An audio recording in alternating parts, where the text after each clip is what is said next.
Para sa mga newbie mga idol, sa mga bago nagagawa ng electric fan, sa mga beginner, bibigyan ko kayo ng tips para makaiwas kayo sa back jab. So ito mga idol, bagong motor na electric fan, so inassemble ko siya. So ito yung clearance nyo. Yan, ito yung clearance niya. So para sa akin medyo malaki pa yung clearance niya.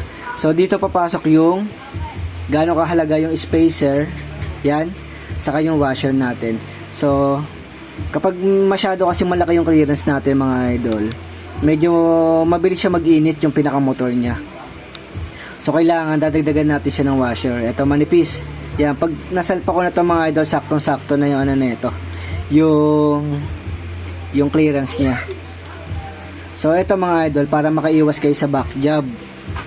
Yan, itong spacer sa washer. Ganyang kahalaga yan mga idol.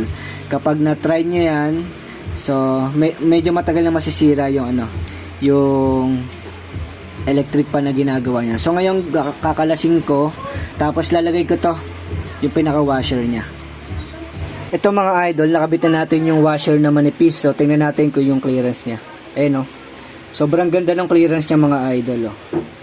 Ayun, sobrang ganda. So try natin kung pre-wheel. So pre-wheel mga idol. Hindi pa natin na pupukpok yan. So pero kapag nag-align kayo, naglagay kayo ng washer, tapos hindi siya pre-wheel, so gagawin nyo ganito. Pukpukin nyo lang ng malumanay, hindi masyadong malakas, para mag-pre-wheel siya. Ayun sobrang pre-wheel niya mga idol. So ganun lang mga idol, kailangan ganito yung clearance niya, para makaiwas kayo sa back jab.